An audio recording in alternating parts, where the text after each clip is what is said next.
Good morning. प्रणिताने काढलेल्या तुपाच्या सुगंधाने अलार्मपेक्षा आधी जाग आली. त्यानंतर गरम चहा पिऊन सूर्यदेवाला नमन करून मग आम्ही दोघांनी मिळून कपल वर्कआउट गोल पूर्ण केला. नमस्कार, मी दर्शन सावंत. चला तर मग बघूया आजचा आमचा उत्साही दिवस कसा सुरू झाला. या गोड पिल्लांची मजा बघून प्रणिता घरी आल्यावर नाश्त्याला लागली. तोवर मी लाल परीला धुवून आलो. भरगतचा नाश्ता झाल्यावर शेविंग करून आलो आणि घरी येऊन आंघोळ करून ऑफिससाठी तयार झालो. त्यानंतर प्रणितासोबत लंच बॉक्स रील शूट करून घेतली. मग ओवीला शाळेत सोडून थेट ऑफिसला पोहोचलो. डेस्क झाडला आणि ऑफिस फॉलोअरसोबत फोटो काढला. लंचला डबा उघडला आणि कोथिंबीर वड्या काही मिनिटातच गायब.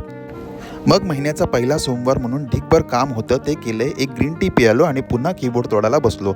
संध्याकाळी नाश्ता करून मित्रासाठी शूज घ्यायला फॅशन फॅक्टरीला गेलो. पण तिथून बाहेर पडताना माझ्यासाठी आणि ओवीसाठी कपडे घेऊन घरी आलो आणि मग घरी येऊन ओवीला सरप्राईज देऊन आजच्या दिवसाला बाय बाय केलं.